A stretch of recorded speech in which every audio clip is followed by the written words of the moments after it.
Okay, good morning. How's everyone doing? Good. We find Tuesday mornings are very similar to Monday mornings around here. It takes everyone a little bit of a couple of minutes to get set up. My name is Sarah Ladislaw close the laptop. Excuse me. Hi, my name is Sarah Ladislaw. I'm a senior fellow here in the Energy and National Security Program, and apparently I'm a little short.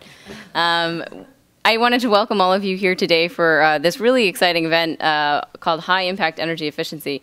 For us, it's a big deal because it's the first in a series that we're starting this year on the geopolitics of clean energy. In cooperation with CSIS, we're working with the Joint Institute for Strategic Energy Analysis, and our good friend who's the director of that program, Doug Arendt, will be moderating the panel this afternoon.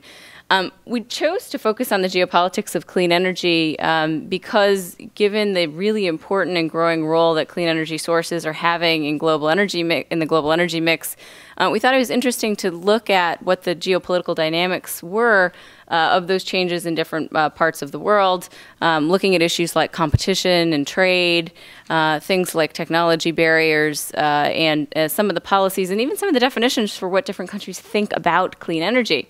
And so to start off, we started with what is probably the toughest, I guess the easiest tough choice when it comes to clean energy, which is energy efficiency. It's easy because everyone agrees that energy efficiency is a good answer for our economic or security or environmental concerns. It's tough because it's really hard to sort of catalyze energy efficiency gains in all the segments of the economy and all the sectors of the world that are interested in realizing those gains. So what we wanted to do was take this opportunity today at the confluence of a few major events that are coming up in the next couple weeks. They're going to focus on new ways to really catalyze differences and changes in energy efficiency gains. And so what we're going to do this morning is we're going to focus on one particular event, the Clean Energy Ministerial, that the Department of Energy is hosting with a series of other countries that's coming up in the next couple weeks, and then also the E&E Global event that's going to be happening the week after. And so today, to sort of talk about what's going on, both in terms of energy efficiency for the Clean Energy Ministerial, but then also some of the other events, we've got Rick Duke, who is the Deputy Assistant Secretary for Climate Change Policy from the U.S. Department of Energy, and then Kateri Callahan to talk about energy efficiency from a global perspective, what's going on in different parts of the world, to sort of bring us a little bit closer to the energy efficiency issue. Kateri is the president of the Alliance to Save Energy, which is certainly one of the leading groups on energy efficiency in this country and increasingly around the world. And so we're going to have these two distinguished speakers sort of set the scene for a panel discussion that we'll have on some of the specific initiatives and things going on around the world in terms of really kind of trying to reach those high impact energy efficiency gains. So I would like to start by inviting Rick Duke to talk about the Clean Energy Ministerial.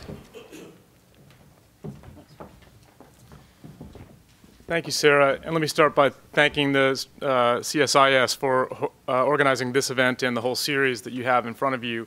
Very much appreciate the opportunity to speak with you all today. I'll start with a bit of context on the Clean Energy Ministerial to give you a sense of how it fits in to the last couple of years of climate and clean energy history, and a little sense of how it fits in with the, some of the other fora that you're familiar with. And I think the first point to make is that this is something which leaders, both President Obama and his counterparts in other major economies, have called for. They've called for their energy ministers to work together on what is a core agenda for all of these governments, which is finding a way to drive energy efficiency and clean energy progress, both through ambitious domestic action that's informed by international experience, as well as through international cooperation, where there are opportunities to move faster through international cooperation and coordination. And this dates back to July of 2009. In the L'Aquila Declaration, where leaders called for a global partnership to address these challenges. And out of that came a set of technology action plans that included a series of recommendations that we're now working to carry forward through the Clean Energy Ministerial Dialogue. And I'll tell you a bit about that as I go forward. Later, Graham Pugh from our team will give you more detail when he's on the panel on some of the initiatives, in particular in the efficiency area. And I'll just mention that the G20 has reaffirmed this leader-level interest in the Clean Energy Ministerial Dialogue as recently as last November. In terms of other processes, of course, the Framework Convention is continuing to move ahead with its efforts through the Copenhagen Accord and then on into the Cancun outcome. And I think that the key point here is that the major economies represented in the Clean Energy Ministerial Dialogue represent a big share of the opportunity for deploying efficiency and clean energy. So as such, they have a central role in trying to address this problem globally. Other than that, there is no direct relationship between the Clean Energy Ministerial Dialogue and the UNFCCC negotiations. And I think in many respects that gives us far more flexibility and a smaller and more dynamic negotiating, or it's really not a negotiating context, discussion context, an opportunity to focus on actions among governments that want to move forward on clean energy and efficiency. And we hope that all that is supportive of the broader aims represented in the Framework Convention negotiations.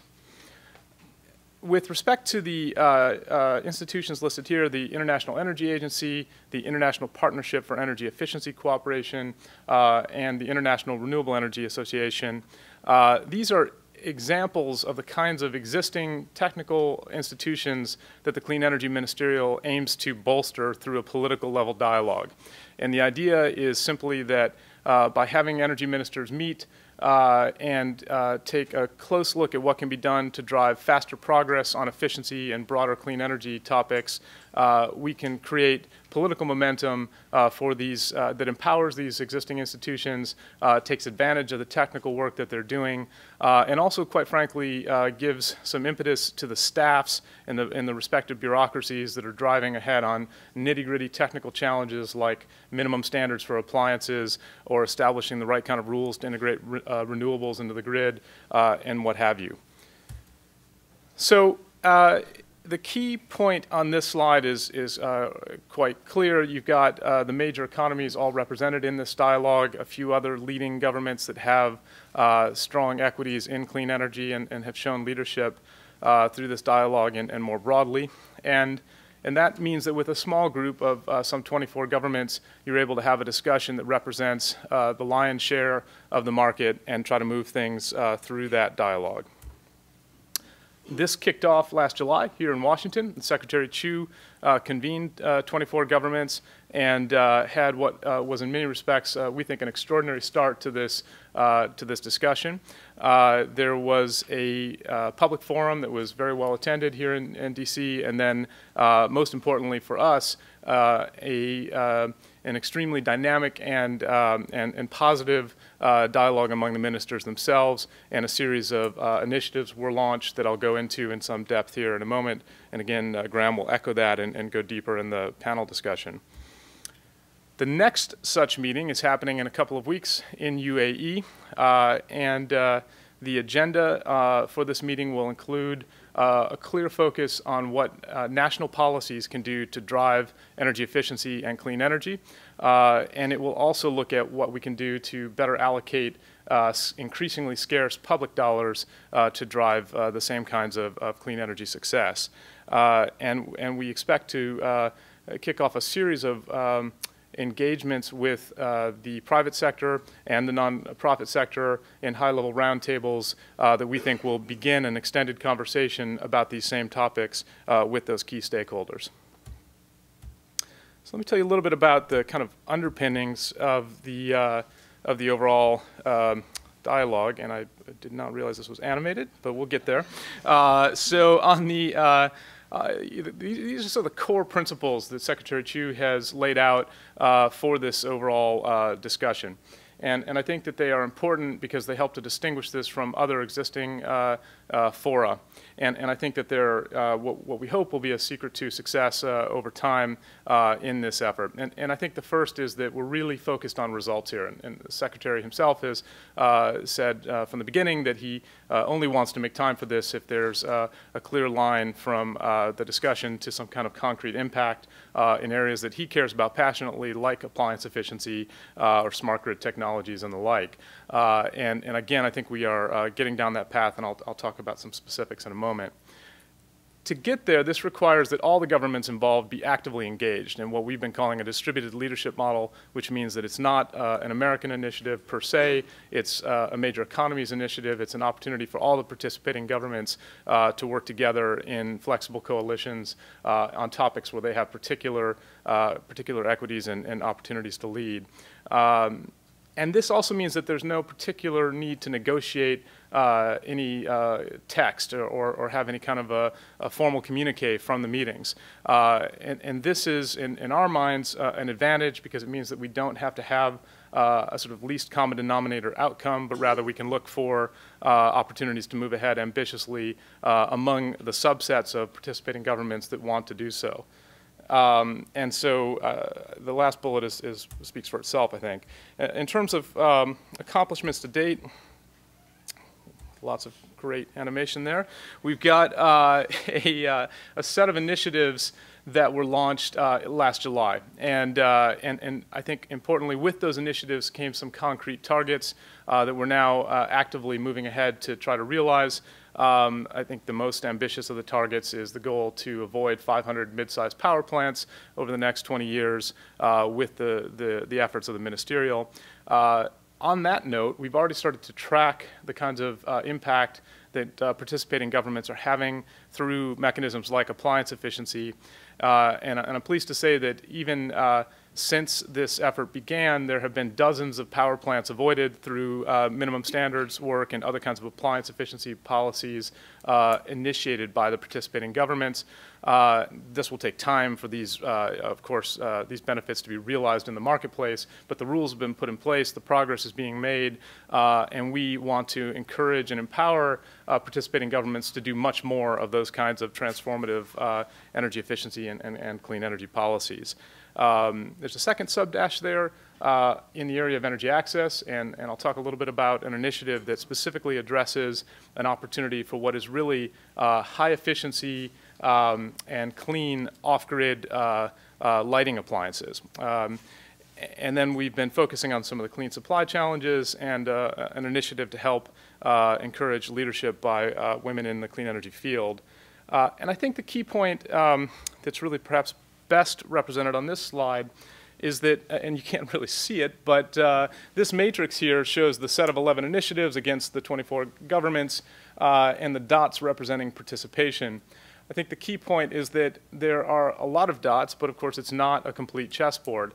And that's entirely appropriate in our view. It fits with the distributed leadership model that we're trying to encourage, and we don't expect or require in any sense that all governments participate in all of these initiatives. Rather, we want active participation in those initiatives that governments choose to involve themselves in. And broadly, we've grouped these initiatives into a set of energy efficiency efforts, some clean supply efforts, and then some cross-cutting initiatives as well. I'll talk about one and to some extent three in my remarks this morning. Starting with a core initiative and a probably familiar chart, this is certainly something that Secretary Chu likes to show frequently, and it's because it's a compelling story, which is basically that when you look at the history of refrigerators in the U.S. context, you see a dramatic improvement in the cost per refrigeration service unit, in effect, starting when appliance standards became active in the refrigerator area. And then importantly, that progress has continued to this day, and we see prospects for it to continue well into the future in this one important product category. So even as the size of the units has gone up, the costs have come down, and the energy efficiency has improved, and minimum standards have been a huge part of driving that success in our estimation. The Super Efficient Equipment and Appliances Deployment Initiative aims to encourage much more of this kind of outcome more globally. And I mention globally because in many cases, appliances are effectively global commodities. You look at something like televisions, and they're basically identical in all markets. And so there are major opportunities for governments to borrow from the same technical analysis when setting their own minimum standards, or to borrow from the same playbook when looking at incentives for very high efficiency televisions, and to work together on other joint challenges that involve raising the ceiling and looking for the very best televisions or refrigerators or other appliances to enter the marketplace more quickly, and then clipping off the worst performers by setting minimum standards and driving the kind of progress that you see here in the case of the refrigerator market in the U.S. Again, dozens of power plants already avoided by rules that have been initiated completed in the last year by participating governments. That will take decades to have that impact realized, but the rules have been achieved. And then much more to come, and SEED, this initiative for the ministerial, is already starting to have impact. One of the participating governments has already used some of the related technical analysis to inform its LED standard, and there's much more of that kind of momentum building in a series of active working groups in this initiative. Briefly, on a second efficiency-related initiative, this is the Global Superior Energy Performance Partnership. Key on the right-hand side of this page is the 11 marquee companies that have agreed to pilot the approach.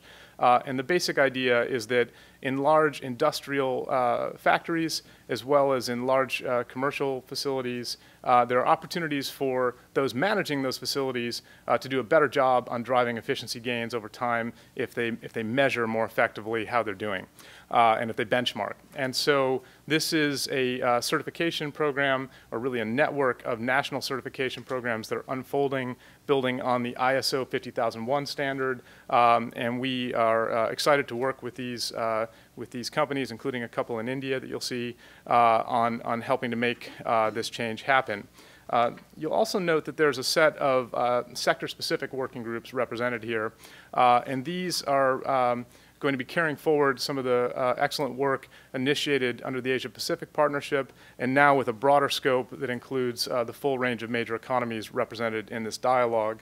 And I'll move on to talk a bit about electric vehicles. In the Electric Vehicles Initiative, this is importantly something that was actually brought forward as an idea by China.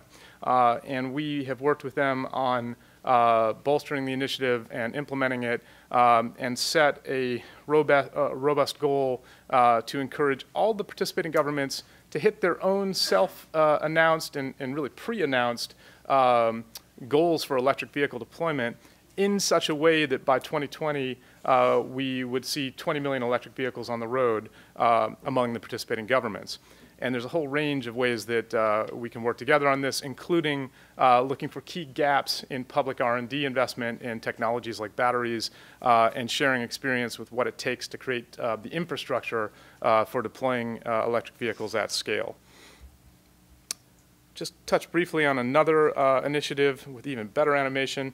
The Smart Grid Action Network is actually a new technical institution like the International Partnership for Energy Efficiency Cooperation, or IRENA, that I mentioned earlier. In this case, it will be launched in just a couple of weeks in Abu Dhabi as an implementing agreement within the International Energy Agency structure institutionally, and it will be carrying forward one of those technology action plans that I mentioned earlier. A central recommendation of the Smart Grid Technology Action Plan was to create an opportunity for governments to work together on this suite of emerging technologies that are so critical for both efficiency and clean energy integration. And so we've worked with partner governments, in particular Korea and Italy, but also now with broad participation. I think at last count we were at something like 19 governments that are participating in this initiative. And we've gotten to the point now where we can launch and get to work on an agenda that includes a whole range of important topics where some joint work on simple questions like understanding what's happening among participating governments in this space so that you have transparency about who's doing what. And then also creating some tools which will be of common interest across the different governments and even sub-national governments. A key point being utilities are all looking at similar questions around deployment of advanced meters or advanced transmission technologies and so on. And so the International Smart Grid Action Network will look for common tools that can be applied by all of those that are evaluating multi-billion-dollar investments and trying to encourage faster and better analysis of what makes sense given respective conditions. Just say briefly a few words about the Energy Access Initiative that I mentioned before. And I mention it here in part because in many ways it is ultimately an energy efficiency initiative. This is an effort that builds on a successful program from the International Finance Corporation. It is 3-to-1 financed by Italy and the U.S. government with 30 million from Italy and 10 million from the U.S. Over a 5-year period. And we think that it will get to millions of households reached with high-efficiency off-grid appliances that replace far less efficient and more costly fuel-based lighting. And really, when you compare a kerosene wick lantern with a high-efficiency LED lantern, in many cases powered by solar, you are looking at something like a 50 times factor improvement in the cost effectiveness per lux hour produced. The key challenge in this marketplace is that there are major quality assurance issues. And there are also some challenges to scaling up the supply chains. And this initiative will take a successful model in the East Africa context and help to bring it to a global scale, including in places like India and Indonesia. And we're excited about it as an example of an area where a global approach and cooperation among these participating governments can help us to address a key efficiency opportunity. Just wrap up here with a final initiative, which is really a cross-cutting initiative, the Clean Energy Solution Center. And this is a new portal which is aimed at policymakers, first and foremost. It will be launched in a couple of weeks when we are in Abu Dhabi for the second Clean Energy Ministerial.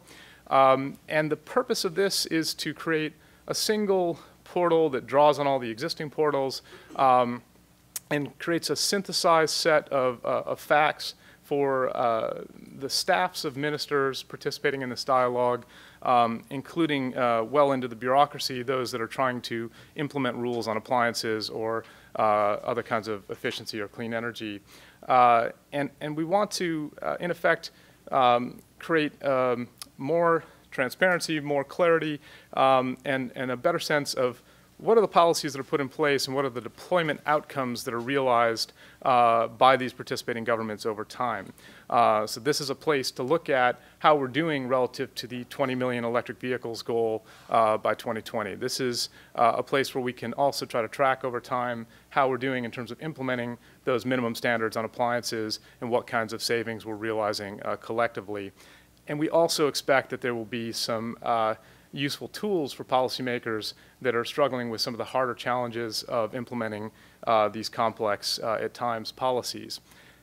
And I just want to pause on that point and note that one of the things that this dialogue has already, in 8 brief months, really underscored for me is the extent to which participating governments face a capacity challenge. There are just not that many skilled professionals that know how to do successful rulemaking on minimum standards or these other kinds of tools. And so everything we can do to empower them to move more quickly and to borrow from tools that can be used collectively. For example, common technical analysis of appliance efficiency potential and costs and common approaches to looking at what constitutes super efficiency if you're looking at government procurement of the very best equipment or appliances. These kinds of things, when shared, give a chance for really scarce personnel in respective governments to do more and more quickly. The dialogue itself, we also hope, puts some attention on their efforts and gives them a chance to appropriately staff up and move ahead with support from the highest levels in their energy ministries. So I'll just close with a note that this is not the last that you'll be hearing from us. In addition to the Abu Dhabi meeting in a couple of weeks, there is a third Clean Energy Ministerial already programmed for London in early 2012. The date is still to be determined. And we have a fourth government, very exciting location that is going to be announced in Abu Dhabi. I can't announce the location just yet, but we've secured the fourth host. And in fact, there's another government, I think, ready to go for the fifth ministerial. And that, I think, just to close, is essential because it has only been 8 months since we began this effort. When you're trying to work through national policy implementation and international coordination in a domain as complicated as energy efficiency, it takes time to get to impact. We do feel that we're off to an excellent start, and we're excited about moving ahead on this. And the continuity that's provided by these annual meetings is essential to driving that forward. So thank you.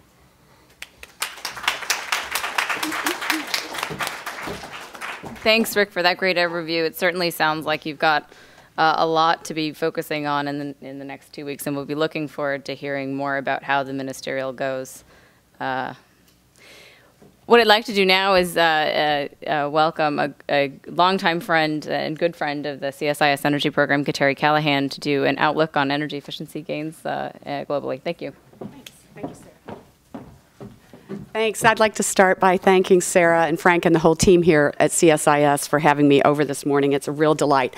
I also owe them a debt of gratitude. They actually took on my daughter a couple of years ago as an intern over here and started her off well in her professional career, so thank you for that.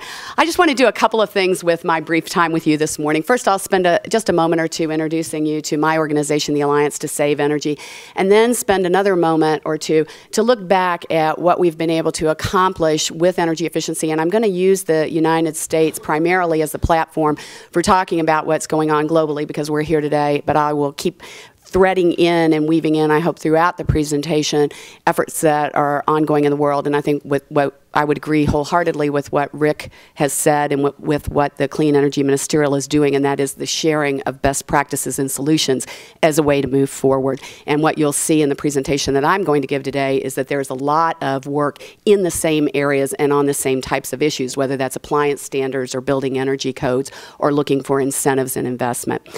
We'll spend a couple of minutes, because they asked me to, talking about what's going on today and what we can expect in 2011, and then take just a brief look at what I hope we will see in the 21st century, which is really deployment of energy efficiency as our first and our largest resource for meeting our energy requirements. So, who's the Alliance to Save Energy? We've been around for 3 decades.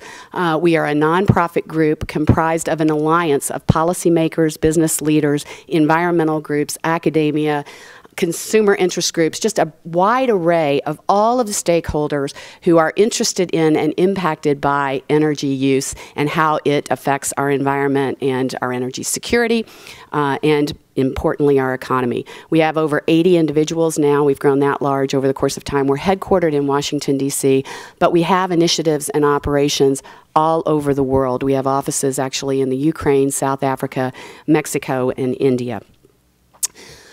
The Alliance is really very unique in the NGO world because we have active leadership by sitting members of the U.S. Congress, and you can see pictures of those folks here. We are a nonpartisan group. We bring together Republicans and Democrats. We bring together members from both the House and the Senate to work with us to advance energy efficiency, particularly their interest is in through public policy. They are joined on our board by about 30 other leaders from business, from academia, from environmental groups. We have been very blessed with this leadership, and I think it's been one of the secrets of our success is having the business community, having the researchers working directly with members of Congress who, by their position, can put forward and see energy efficiency legislation enacted into law. Another thing that makes us very unique for an NGO is the active participation of the business community. We now have over 170 businesses and organizations who are helping us with our work. They are not controlling our agenda. That's controlled by our board of directors. They are, however, lending their voices in the policy circles. They are providing resources into the programmatic work that we're doing around the world to build capacity, to improve water, energy, transportation, related issues. So we've been very good at engaging a strong leadership group of businesses from around the world in our activities. So I said we'd take a look backwards for a moment. I love this slide. This is information that our folks have put together that shows that through a combination of technology improvements, through public policy, we are now offsetting the need for 50 quads of energy in the United States. What that means is if we hadn't made the improvements, if we hadn't put the public policies in place, improved the technologies, improved our productivity, we'd need 50% more energy to power our economy today than we are currently using. Can you imagine what the prices at the pump would be and what you'd be paying on your utility bills were that to be the case? It's also important, we claim energy efficiency is the largest resource, and I think this shows it very clearly. It's providing more to powering our economy right now than any other resource, including king coal. One of the things that's driving energy efficiency, and we're seeing this around the world, is public policy. And when we look at what that public policy needs to be, different countries, different economies are going to approach it and have different schemes, but typically you will find that all of the activities are centered in these four buckets. Investment in research, development, and deployment. Keeping money flowing into developing new technologies so that we can keep bringing that technology forward and driving it into our economy for efficiency gains. Providing incentives so that once you have new technology developed, you can help it gain a foothold in the marketplace against those technologies that are entrenched and in widespread use. Once you gain that foothold, then you have to go out and educate consumers, doing outreach and educating them about the benefits of that new energy efficient technology. We're right on the cusp of this with the new lighting changes that we're going to have in the United States and also in other places around the world. We're going to need to educate people about what those new lamps can do for them, how to pick the best light technology for the application. There's going to be a very, very significant education and outreach component there.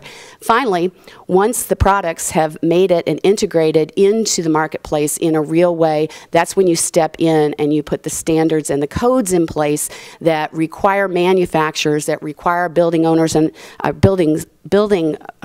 builders, that sounds a little awkward, building builders to meet minimum efficiency standards and to take those products off the market that are no longer efficient and can deliver what the other products that have been brought forward can. And that cycle can replay and has replayed over and over and over again. And where you see it in the United States, starting in 1975 when we put the first appliance standards in place and through a series of other legislation, we have, again, at the federal level, been driving energy efficiency. You can see we've been driving it in all sectors of the economy. There was a lot of activity, as one might expect, in the 70s when we underwent our first energy crisis. That activity cooled as energy prices fell in the United States, and we went into a period of relative unconcern, if you will, and disinterest in energy at a time when we really should have been ramping up. The policy at the federal level picked back up in 2005 and 2007. Again, it tracks when we saw very, very significant rises in energy prices, particularly in oil and gasoline. In 2009, with the fall in the economy, we put an economic stimulus package into place, and I'll mention that in a minute, that had all of the various policy tools, the drivers embedded in it. Policies matter. As I said, this is a chart putting together some information from EIA, historic data. The pink line is what EIA projected would happen in terms of growth in energy demand in the United States over the course of time. And what you can see is the actual energy use in the blue line has been significantly reduced from that. Now, that's not all public policy, but public policy has played a role. And what I want to show you there in particular on that is that the annual energy outlook in 2005, before enactment of EPACT 05 and the 2007 Act, was significantly higher than what has proven to be the actual case. And a lot of that reduction in the demand has come through the public policy. The bad news, good news story is that energy demand worldwide continues to grow. You can see that top dotted line, though, it actually has come down a bit from the projections that were made just 3 years ago. Some of that, a lot of that has to do with the economy, but some of that has to do with worldwide public policies that are being put in place to cut demand. In the United States, what we've done as well is to up production. With a lot of the increase in production is coming from biofuels, but also from the increase in gasoline prices, which drives domestic production. But consumption's come down a bit. And again, this is a result in part from the economic downturn, but also importantly in part because of the recent public policies that we have put in place. We still have a long way to go to close that gap. I'm going to skip over those. The only other thing I want to mention about our energy use, because this plays very significantly in terms of driving public policy and gaining attention of policymakers, and that is the impact of our petroleum use on our trade deficit. Right now, petroleum, as you can see in this chart, represents about $265 billion of our overall trade deficit. That's $850 per man, woman, and child in the U.S. It's very significant, and it was even higher. It was about $1,200 per man, woman, and child when the price of oil went to its peak in August of 2008. There are significant opportunities. This is why folks are focused on energy efficiency, to take down that growing demand, to address national energy security concerns that I just mentioned, and to improve our environment. This is work done by the McKinsey Global Institute that shows, the top bar shows demand growing between now and 2020, and each of the blue chunks underneath it shows where there are cost-effective opportunities for energy efficiency. These are investments in energy efficiency that have an internal rate of return of 10% or greater. McKinsey has looked at this and said that if we as a world invest $170 billion a year in energy efficiency, we can realize a net savings of $900 billion a year. So these are investments that pay very significantly back into the economy, and you can see that every sector of the economy has significant room for energy efficiency gains. We in the United States, as well as countries around the world, when we put in place our economic stimulus bills, we looked at investment in clean energy solutions. And in the U.S., we put $65 billion, made that available out of a total budget of about $90 billion for clean energy investments. So about 73% went to energy efficiency. And this shows you through a wide array of different programs, from weatherization to smart grid to investment in government buildings. This is an example of what we've done in the U.S., but globally, if you take a look at the investment in energy efficiency and in clean energy, this broader writ, about half of the investments being made by the world's governments in the clean energy and climate sector are going to energy efficiency. So this is something, I'm using the U.S. as an example, but this is happening worldwide, and those monies are going into our economy even as we speak. So it's time, I say, to seize the day and look at 2011 and where we may go from here. One of the things that is going on currently, and there were just hearings in the Senate last week, is that we are trying in the United States to put forward and enact consensus appliance standards. These are standards that the manufacturers of the products, and there are a number of products, I have some of them, there are dozens of products in this bill, but I've listed some of them out for you here. These manufacturers have agreed to these energy efficiency standards. The advocates, the environmentalists involved in it have agreed. Policymakers from both sides of the aisle, represented here by the two leaders of the Senate Energy Committee, Senators Bingaman and Murkowski, have agreed that this is a step forward. This follows what countries around the world have been doing in putting forward appliance standards, setting efficiency levels for products and equipment. It follows a rich tradition, and Rick mentioned the refrigerator, but we've been setting standards on all types of appliances since the 1970s. You can see here that the savings are significant. Whether you talk about energy saved, it's the equivalent of 4.6 million homes a year by 2030, or in dollars, $43 billion in net economic savings to the country by putting these in place. That's a path we can take. Another path we could take is rolling back consensus standards, which is also something that the U.S. Congress is trying to do today, both on the House and the Senate side. I mentioned light bulbs earlier. We put in place, as part of the 2007 Act, a technology-neutral efficiency standard that affects all of the general purpose lamps in the United States. Those standards go into effect in 2011. Stores like IKEA have already taken all of the products off their shelves that don't meet these standards. The manufacturers are producing lights that meet the standards, and these are still incandescent bulbs, regardless of what you may have heard about this. Halogen incandescent lighting can meet this standard. These are technology neutral, so you will still have incandescent technology, you will still have CFLs in the marketplace, and you'll have light-emitting diodes, so lots of choice in the marketplace. If we were to roll back these standards, which again the manufacturers have agreed to and are working toward, the cost to our economy would be about $15.8 billion, $200 a family, because of the loss in the energy savings that we would otherwise realize through these standards. In the investment, the President has proposed a huge step forward, even at such a time of federal deficits, because there's a belief within the administration, and I think Rick pointed to this clearly, that we can't afford not to invest in clean energy and energy efficiency. So the President, even while he's pared back very significantly other parts of the budget, he's proposing a doubling in the investment in energy efficiency. I've put down some of the new initiatives, the Better Buildings Initiative in particular, as part of his proposed budget for fiscal year 2012.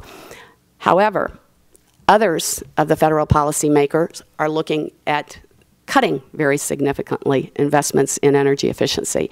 You have H.R. 1, the continuing resolution that was put forward by the House, proposed to cut about 35% of the EERE, Energy Efficiency Renewable Energy budget, for 2011, for this current fiscal year. They would stop all funding to the weatherization program, which has provided weatherization to 6.4 million Americans, which is saving those families about $450 a year on their energy bills.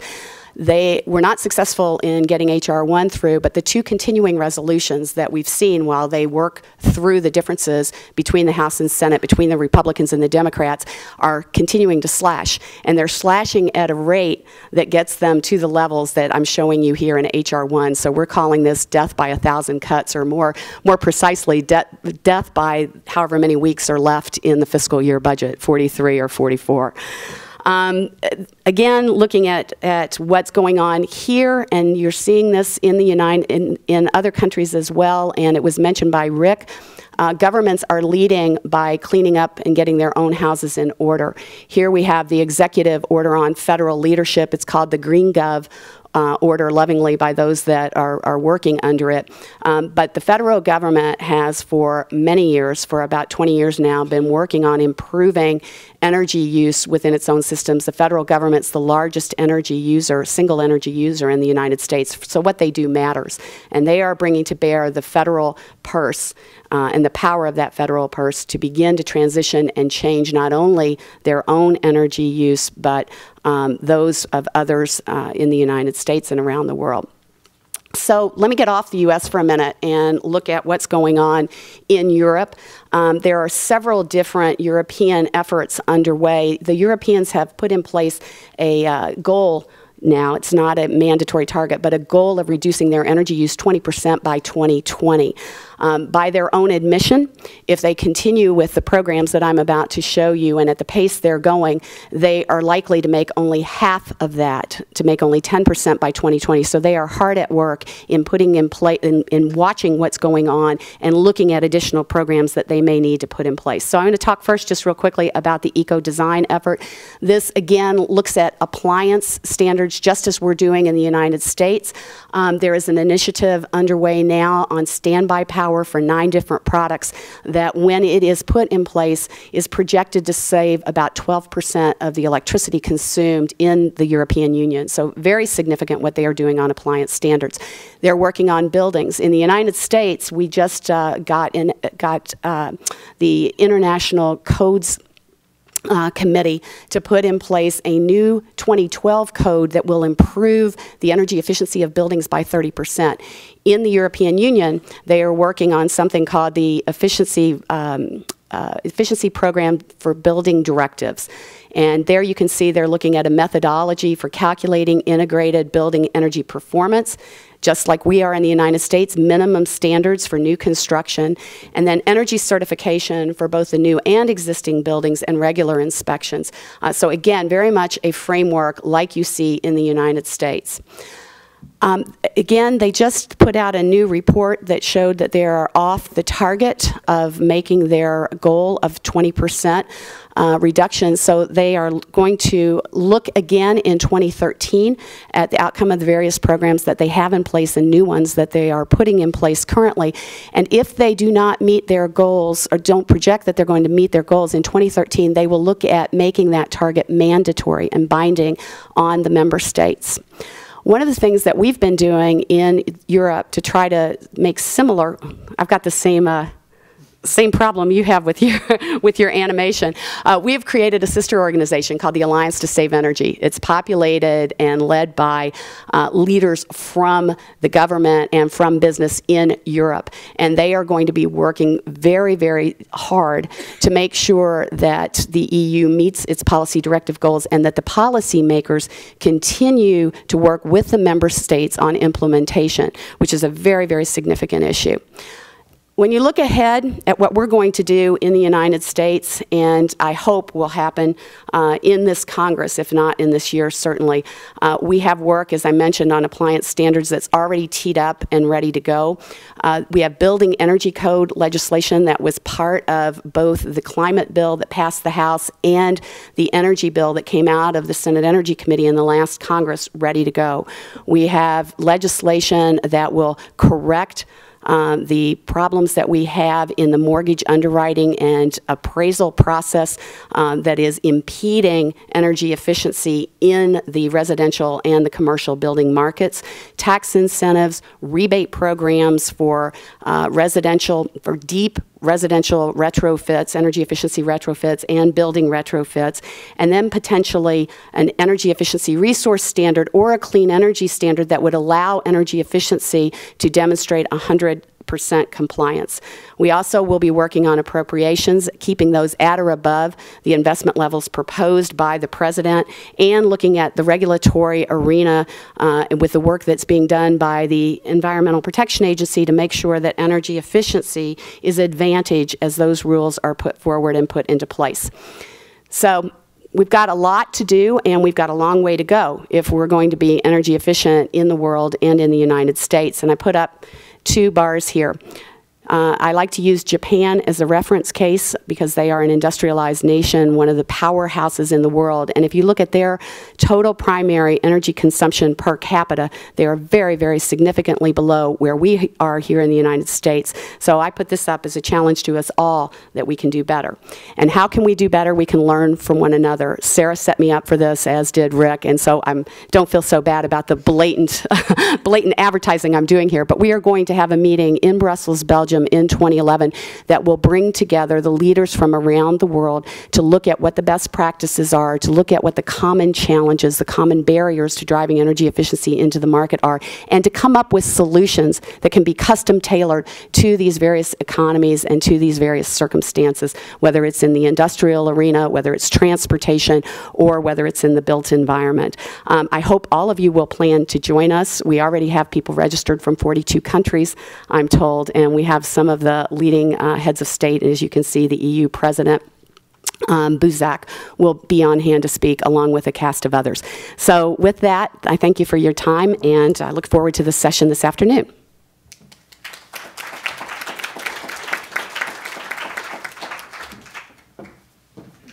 Great, that's wonderful. See, I said early April is all about energy efficiency. So should you want to go to the UAE and then Brussels, you could just make a trip out of it. We're a little bit behind time, but it would be an awful, awful shame to have Rick and Kateri here without taking a few questions. For those of you who are regulars, you know our ground rules, but I'll certainly repeat them. Please wait for a microphone. Please state your name and affiliation, and if you can make your question concise and actually in the form of a question, that would be much appreciated. What I'm going to do is I'll take a few questions just so we can get a couple on the table, and then Rick and Kateri can answer them. Okay? The 2 in the back there, and then 1 on the way back. Well, good morning. Frank Stewart with the American Association of Blacks in Energy. First of all, let me again thank you for your presentation and also acknowledge the enormous work that the Alliance has done over these many years. One of the things I wanted to mention today and ask your opinion on was some recent analysis that suggests that if you look at the entire system in terms of appliance performance, to include the utilization of particularly new technologies, that the net sum does not reflect the projection, that the actual utilization of newer technologies that are more efficient creates greater usage, not unlike the VMT issues we used to face in the past. Have you looked at those pieces, and are you including within your analysis an understanding of the impact of the user and his adaptation to the new technologies? Okay, great. We'll take the question right next to you. Yep. Okay. Yes, I'm Philip Hughes with the White House Writers Group, and wanted to pose a question particularly to Rick Duke. Your hopeful remarks about the development of electric vehicles and the targets for electric vehicle deployment that you mentioned. I'm just wondering how the achievement of those targets and the ambitions we have for electric vehicles are squaring up with generating capacity to power them, especially in light of now the nuclear accident ongoing in Japan, which is going to surely make a dent in what seemed to be an emerging renaissance of interest in nuclear power, the reputation of coal, the difficulties of expanding much our hydropower capacity. Where's this electricity going to come from? Okay. And then Rachel. Hi, thank you both. I'm Rachel Posner. I'm with the energy program at CSIS, sort of, on detail right now in the Department of Defense. My question is very similar to the question that was just asked. Looking at targets and the countries that you talked about that are setting these energy efficiency targets, I'm sure it's different in each one, but is there a general process that's followed or a specific group of people that are responsible for deciding what an energy efficiency target is? What year is it going to be, and how is it realistic? Is it 20%? Is it 25%? Why isn't it 30%? How does that process come about, and how maybe is it different in different countries? That's interesting. Okay, we'll take those three questions, and either one of you can start to address any component piece.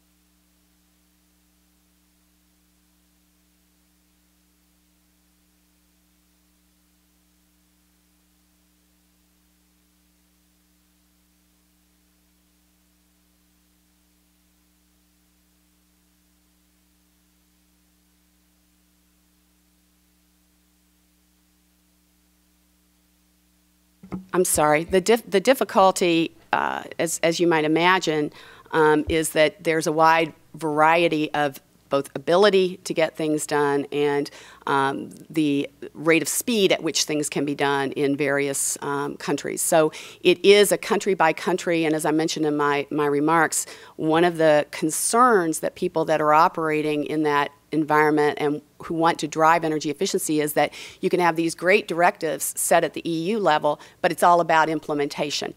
And I would give you the example here in the United States on building codes. They're set by a national code setting body.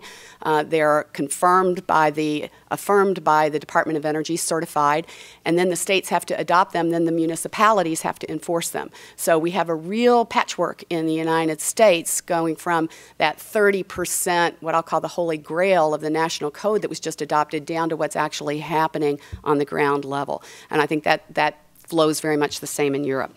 The second, on the impact of the user analysis, there is work that's being done on that, and I will see what I can find. I don't know whether there's anything that has come out of it. I mean, certainly this is something that people have looked at very significantly and very closely. I guess my comment to that would be, though, where we're growing the plug loads in the homes are in consumer electronics. That's where you're seeing the most significant growth, and in use of vampire power. So those pieces of equipment like your TV that use power even in the off mode. So that's where I think we need to spend a lot of our time, and because that's where we're seeing the growth. I'll leave electric vehicles to Rick. So I'll start with electric vehicles. I think that the question is an interesting one. When you look at the electric vehicle targets that are in place, though, it's a question in some ways for a decade from now or 2 decades from now, because where we are today is such a nascent market for electric vehicles. It's an exciting market. There's a huge amount happening. There's real momentum, but we need to work quite hard to get to something like this 20 million by 2020 goal. And if we get there, then by 2030, you could start to see a very meaningful impact on power consumption from electric vehicles. And we hope to be in that place in order to have the associated national security benefits and economic benefits and clean energy benefits that would come from that kind of full-scale national and ultimately global deployment of electric vehicles. But it is starting from a very small base. So the implications for electricity consumption for the next decade are really quite modest. And in many ways, the challenge is to make sure that they become more significant than the current prospects. It's just going to take quite a bit of time to start from essentially scratch on electric vehicles and get them to the point where they are substantially affecting our power requirements. Can I add something to that? Yeah. And just add something very quickly to it. It also, I think, has a lot to do with when you are going to charge those vehicles. And if we can get the charging off peak, then we have, I think, much more ability to take larger and larger numbers. So there's going to be a lot of work that's going to be needed to be done to make sure that people are charging the vehicles at time when when the demand on the electric grid is lower, not when it's at its peak. That's absolutely correct. And of course, in certain geographic areas, individual states and so on, you may see meaningful impact on load sooner, and having these kinds of time of use charging strategies and other approaches to optimize the way that electric vehicles are integrated into the charging system will be helpful. I think that's an example of the kind of thing that can be learned from sharing experiences in the cities that are participating in the electric vehicle initiative through the ministerial. And I think it's also the kind of challenge that we'll see a whole range of governments facing once electric vehicles begin to get to scale. Interestingly, Government of India, that has been a very active participant in the Clean Energy Ministerial, recently announced their efforts to scale up electric vehicles, which is striking given that they, of course, face significant power capacity shortages. And I think that's part of the long-term vision for the Government of India to move towards a clean and secure energy economy. And I think perhaps part of that, I don't know the exact details of the motivation, but I think part of their rationale may be that this really is a long-term question. It will be some time before electric vehicle uptake in India begins to have a meaningful impact on their power demand requirements. But if they begin the process now of rolling things out rationally, it can become a part of their overall energy system in a way that will ultimately be helpful to them. I think I'll just make a brief plug, pun intended, for the Clean Energy Standard as well. When it comes to the question of making sure that electric vehicles are definitively clean, of course, making sure that they're charged with clean electricity is an important part of that. And I think that you referenced the crisis in Japan and some of the other challenges to clean supply scale-up. And I just want to underscore that the vision laid out by the President in the State of the Union around the Clean Energy Standard is a fundamentally technology-neutral approach among clean energy options, and as such is a very resilient strategy to drive progress on clean energy. And one benefit of that is that as electric vehicles get to scale, in the context of a clean energy standard, you would ensure that they are charged with increasingly clean electricity over time. Very briefly on the question of targets, so the third question raised, I would just suggest that at least in the context of the work we're doing through the Clean Energy Ministerial, efficiency targets are ultimately up to the respective governments participating in these dialogues. But there is some real value in discussion of the underlying technical analysis that motivates those targets. And in the case of appliances, for example, that applies both to what's the appropriate minimum standard for my government, well, it's helpful if I can draw on an analysis of televisions or whatever it is that has been created through this super efficient equipment and appliances deployment program, which, by the way, I should mention has over $15 million in funding over a 5-year period for just this kind of technical work that we expect will be useful to the European Commission and to ourselves and India and other governments actively participating. Similarly, on the high end, there are opportunities to look at common development of performance-based standards for procuring the very best equipment, and there's a really compelling group of companies that includes Walmart and Target and many others that the Department of Energy has worked with on setting performance-based procurement standards for high-efficiency air conditioners. Through this dialogue, we're looking at internationalizing that kind of an approach on the high end as well. But at the end of the day, these are questions that individual governments need to set for themselves. That's excellent. You know, in the interest of saving some time for our panel discussion just following this, I think we're going to end the first part of our program. You know, in addition to thanking Rick and Kateri for their excellent presentations, I also want to congratulate them on what is an enormous and impressive amount of work that they're doing on the energy efficiency and clean energy front at a time where we've got so much going on around the world, you know, with the sort of heart-wrenching disaster that's going on in Japan, but also the furious activity, historic activity that's going on in the Middle East and the impact on oil prices. It's good to know that folks are working equally as hard on the clean energy and energy efficiency front, so you should be congratulated for that. So please help me thank Kateri and Rick. Thank you. I don't know, it just went quiet. I'd like to invite Doug Arendt, who is the director of the Joint Institute for Strategic Energy Analysis, and our next panel up for our discussion of some of these energy efficient activities. Somehow it was unplugged and the battery died, but we're good now.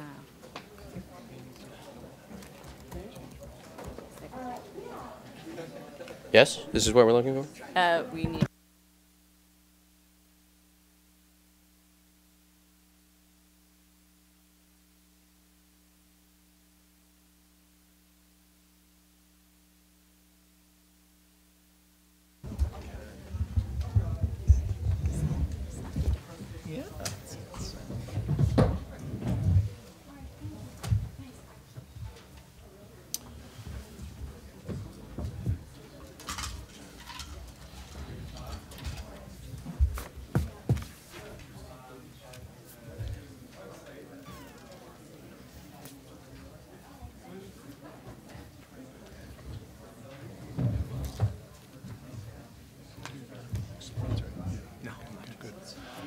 When you all have a chance to refresh your refreshments in the back, we'll go ahead and try to get started here in another short few seconds, if we can.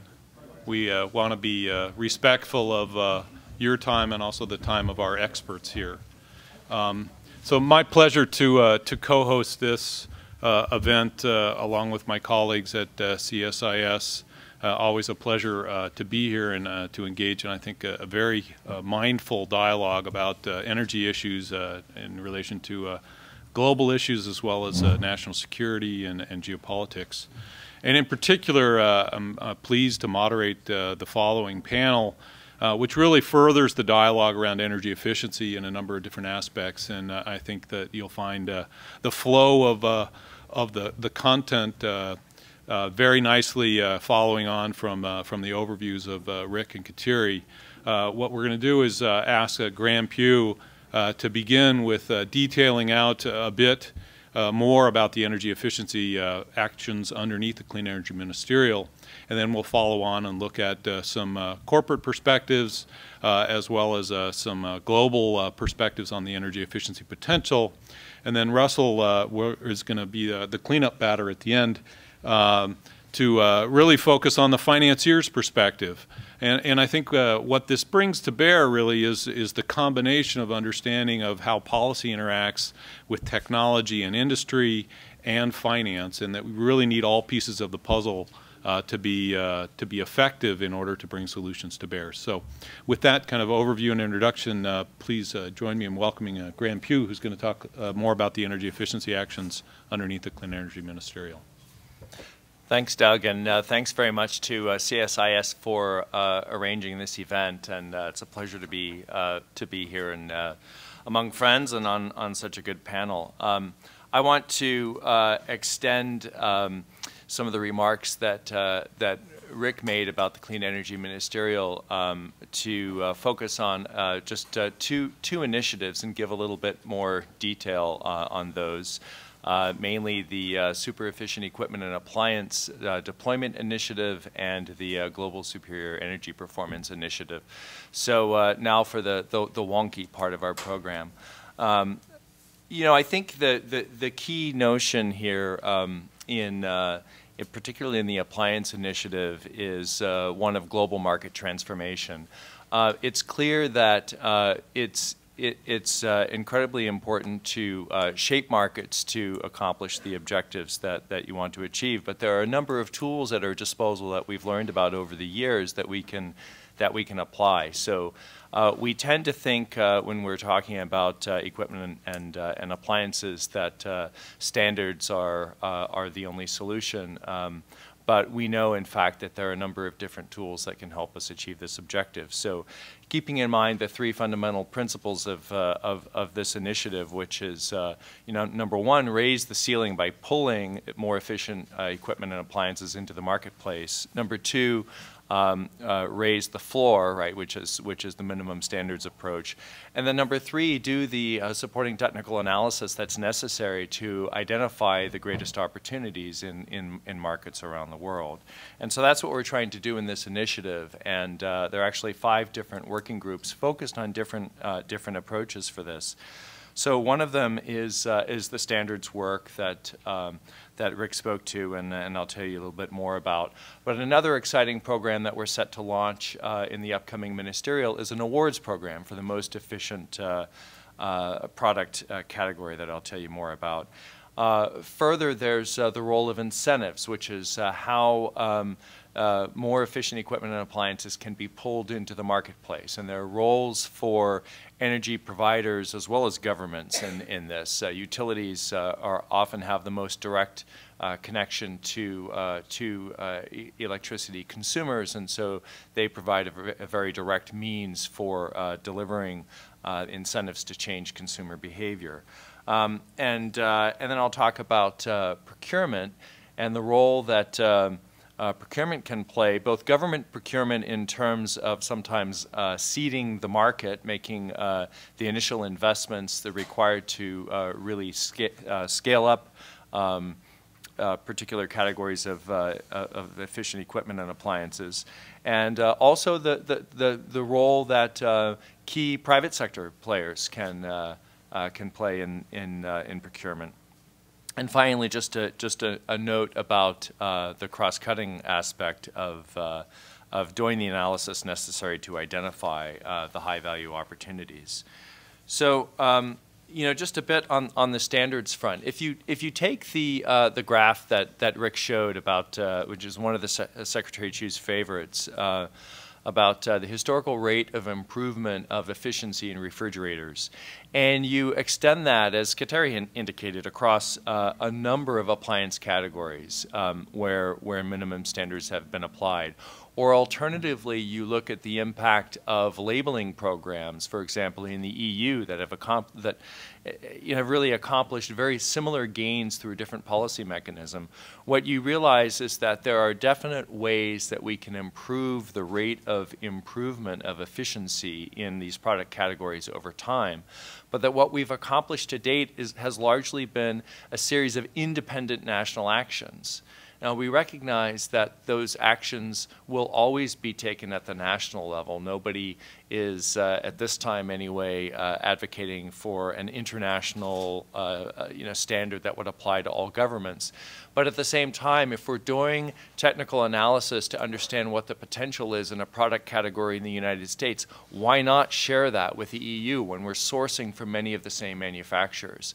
So harmonization of the test procedures, sharing of the analytical basis for making progress on these standards or labeling type of activities is very important, and so that's what we intend to do.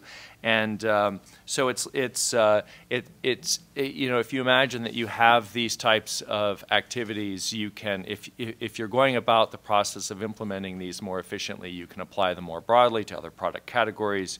You can perhaps synchronize the timing of the implementation of these, so the global market gets a clear signal about what the next ratcheting, you know, up level is, or the next opportunity for their manufacturing is going to be. So that's the key notion around what we want to do with harmonization of the standards. You know, I mentioned the awards. So we've been hard at work on the high end in terms of creating a global award and also some associated regional awards for the most efficient example of a particular product category, and we'll be announcing that at the Clean Energy Ministerial. It will take some time before the award is actually given, but that's actually, if you think, if you backtrack from what you want to do, which is send a signal to the manufacturers that they have to, you know, they have an opportunity to sell into the marketplace a product that could potentially be the recipient of an award that they can then put on their boxes for their selling season and say this is, you know, whatever the label is going to be, the most efficient you know, product recognized globally. Then you give the manufacturers advance notice. They get this into their sales cycle, and so we're going to be announcing that the award is being launched. We'll be sharing the criteria with the manufacturers, and it's going to be exciting to see this move forward. We've picked one category of appliances that are globally traded, and we expect to move on to others in the future. Let me talk a little bit about incentives, and I mentioned that you know, in this country we have a lot of experience with utility demand-side management programs. I think many of you are probably familiar with incentives either offered through your utility or through the state, or recently even federal incentives for purchasing of energy efficient equipment, appliances, or, you know, home improvements, these types of things. We're working to share practices across these types of demand-side management programs around the world and implement them more broadly. So I think we know that there are smart ways and not so smart ways to roll out these types of things. You have to set the incentive at the right level to motivate consumer behavior, but obviously if you set it too generous, you bankrupt the program very quickly without getting much improvement in the marketplace. And so there's an art, I think, and some, you know, smart analysis around this that we're seeking to share globally. And then what I'd like to do is just talk a little bit about the procurement example, highlighting something Rick actually mentioned in the Q&A. But this is some recent work that was done through the Department of Energy with the Commercial Buildings Energy Alliance. And here's an example of procurement done by private sector players who have a real interest in ensuring that they have a choice of efficient products.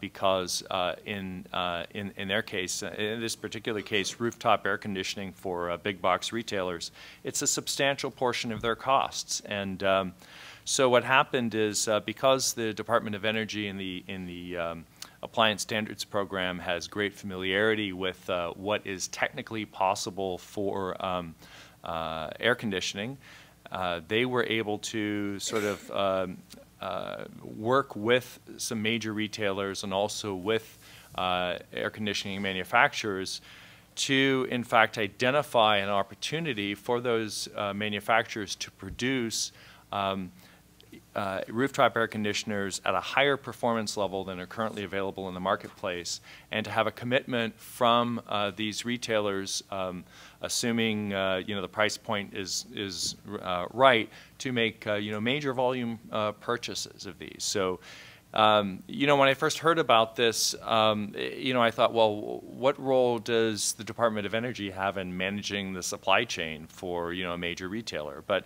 in fact, there are times when, you know, for a retailer, their core business is not focusing necessarily on what their air conditioner is on their rooftop. Their core business is getting products to consumers. But it turns out we can use some of the knowledge that we have to create these opportunities, and we want to extend this type of example in the global context and see if there might be other opportunities in different product categories.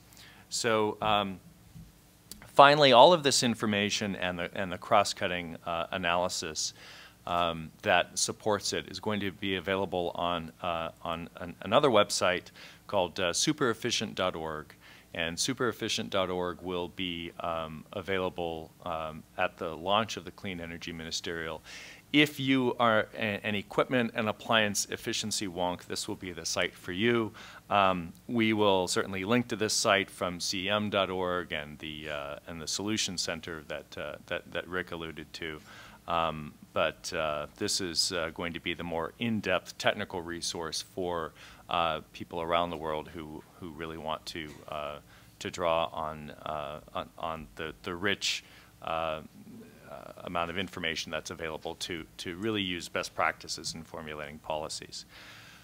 So let me just touch briefly on the other initiative, which is the Global Superior Energy Performance Initiative, and just a couple words on that. I think Rick highlighted the certification part of this, which builds on the Superior Energy Performance program that DOE has been engaged in, focused initially on industrial facilities, but now expanding to commercial buildings.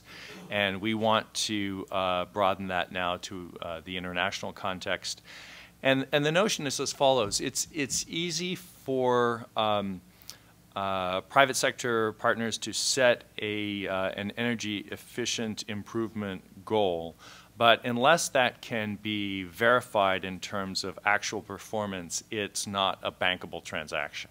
And a bankable transaction, something that's third-party verified, is something that is of interest to energy providers. So you can imagine that if a utility has an industrial customer who says, I'm going to reduce by 2% next year, if the utility can count on that it being achieved, then that has tremendous value to the utility because they can better project their capacity needs. And so, you know, those linkages have not all been established, but the notion is that setting goals, measuring those goals accurately, having the third-party verification is a key way of ensuring that we get the real gains that we can get in those facilities. I think just a mention of two more things on GSEP, and then I'll stop. One is that we have another working group that we're excited about that has just started under GSEP, which is a combined heat and power group, and also incorporates efficient district heating and cooling. Finland is leading this initiative, but some of you who are familiar with what's been going on in DOE know that there's been work for many years in this area. EPA has also been involved.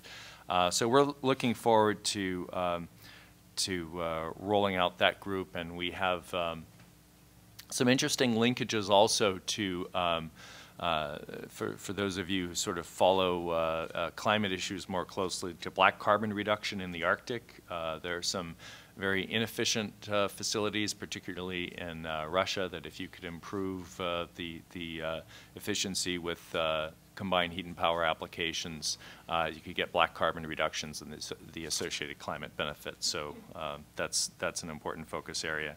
And then the last piece is just to emphasize that, again, for those of you who have followed international technical cooperation in the energy sector, the Asia-Pacific Partnership is now phasing out. That was a partnership that started with 6 and then 7 governments, and I think had a track record of success using a public-private partnership model in key areas such as the power sector, steel, aluminum, cement. Those projects are going to be transitioning to the GSEP model under the Clean Energy Ministerial. The notion is that this provides us the opportunity, one, to sort of take stock of which parts of those activities have been successful and are worth continuing, and maybe which aren't, and then also expanding beyond the original 6 or 7 partner countries and seeing what we can do more broadly. But the key there is a public-private partnership model, the involvement of trade associations, and trying to improve the general level of performance in targeted sectors. So I think I'll stop there, but that's just an example of when you drill down into these initiatives that that we talk about in the ministerial. There's actually a rich level of detail, a huge amount of effort and resources within the department and within the labs and the contractors that we're using that are focused on real technical cooperation, and that's something that is very satisfying, because the Clean Energy Ministerial, as you can see, involves this peer-to-peer dialogue at a very high level with ministers, and yet also involves working level, innumerable international phone calls at odd hours of the day and night, dealing with your counterparts in other countries to really make progress on substantive issues. Thanks. Wonderful. Thank you, Graham, for that more rich, detailed description of the activities under the CEM. I think in light of the time, what I'm going to do is invite Jennifer Lakey, who is the director of the Johnson Controls Institute for Building Efficiency, to come up and give us a presentation. It's a pleasure to have you here, and that will be a very nice transition from some of the policy activities at the CEM to really what the perspectives are on energy efficiency opportunity. If you just hit the button, just hit the button. Yep. There you go. Good morning, and thank you for having me join you today. This has been an interesting conversation, and I'm looking forward to, I'm going to walk quickly through my presentation because I'm looking forward to a discussion at the conclusion.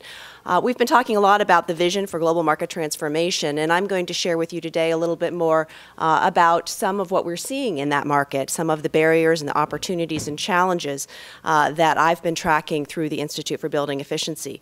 Let me move on to give you the slide that overviews what Johnson Controls is. For those of you who don't know about Johnson Controls, it's a global diversified company. We work in 150 countries around the world, and we have 3 major businesses: energy efficiency in buildings, power solutions, which is automobile and vehicle batteries, lithium-ion as well as traditional batteries, and the automotive experience business, which focuses on automobile interiors and dashboards.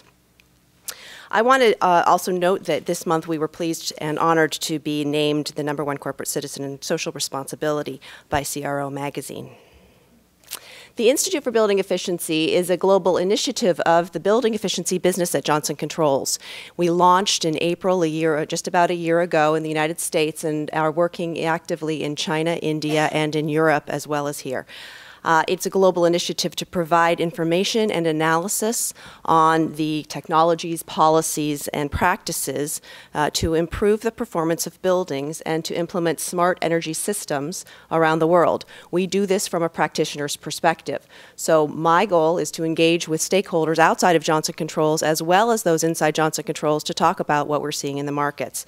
And one of our signature initiatives was the Energy Efficiency Indicator Study, which I'm going to share a few of the results with you today. The study is a look at decision makers' priorities, practices, and approaches. So what we do is interview individuals who have met 2 criteria.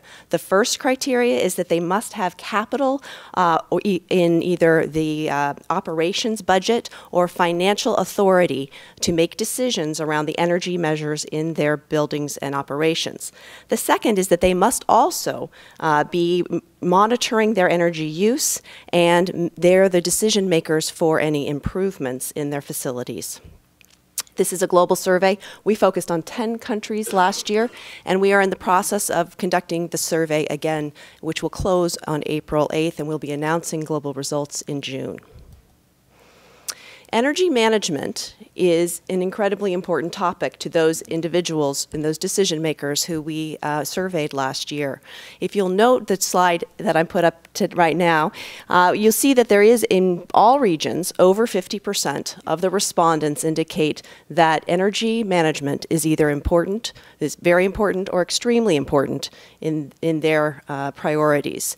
What you'll also note is that India and China actually reported over 80% in either very important or extremely important. So energy management is uniquely global in its priority, and in fact even more important to decision makers outside of the developed countries in the US and Europe.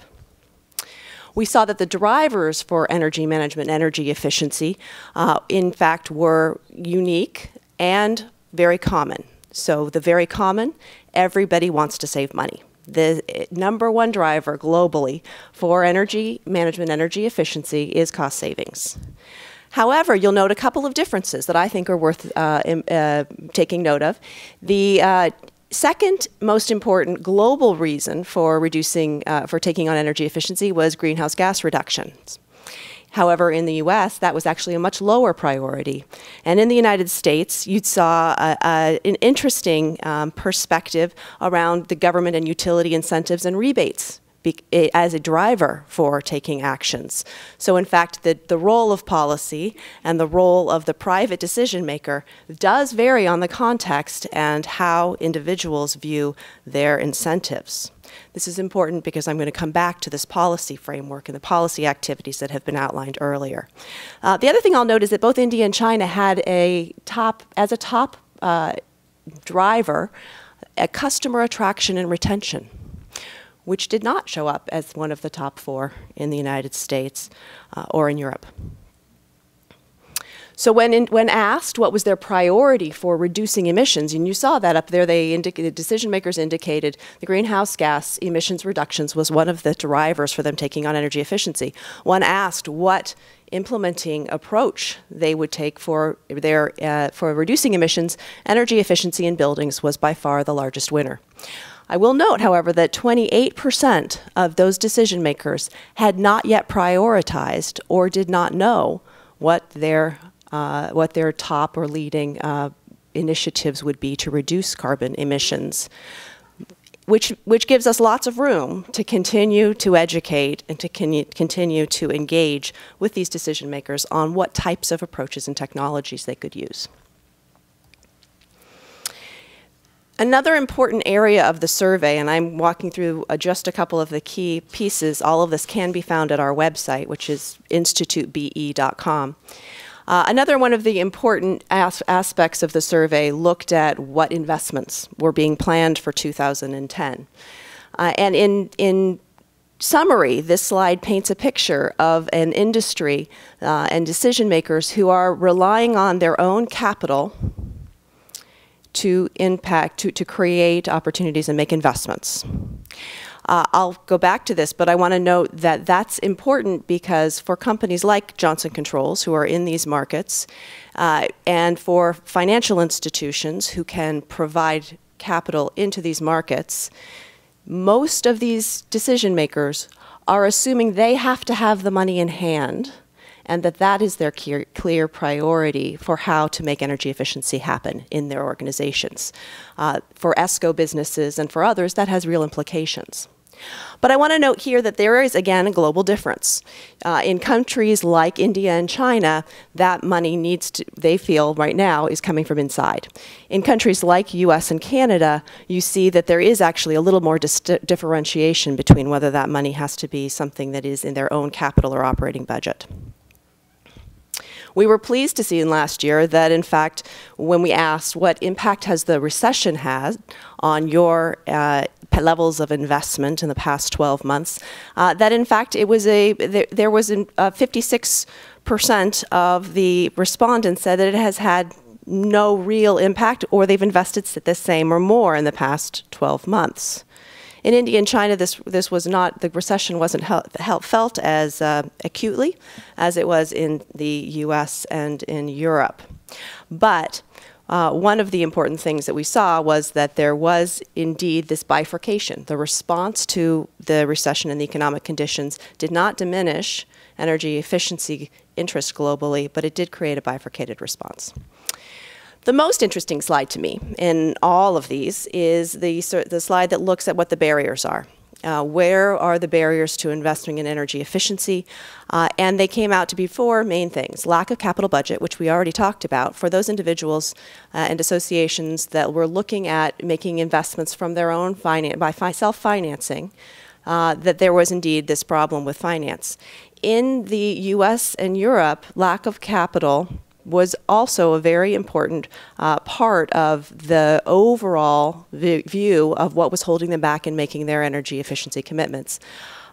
In China, the number one barrier was an uncertainty around the savings or the return on that investment, not in terms of the financial investment, but in terms of whether and if the investments that were made could be benchmarked in terms of what they would perform, how they would perform, what the individual was going to see out of it. There's a lack of certainty in the market, which really lends itself to a much greater look at energy management technologies with measurement and verification, doing baselining, looking at change over time, and then being able to follow through on the to prove that the measures were in fact saving energy.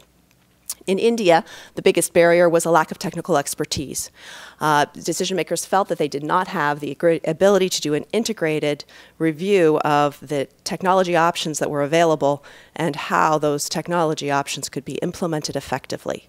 So I think in this slide, we see that, in fact, there are a number of different areas where global institutions and global cooperation can work together to overcome market challenges that are being faced by decision makers around the world.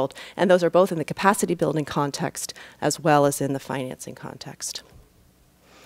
This is a little slide that we use just to say, if you're thinking about this capacity building challenge, what are the pieces in it? And you'll see that for us, we believe that there's a real need for clarity around the product distribution, product channels, a need for standards and codes that allow for clarity in the market, doing labeling and allowing for better transparency on the performance of technology and options, and the ability to measure, report, and verify in whatever framework is appropriate in those local circumstances, but it certainly is an important aspect in order to move these markets forward, to give confidence to the market that there are in fact ways to look at how these measures perform.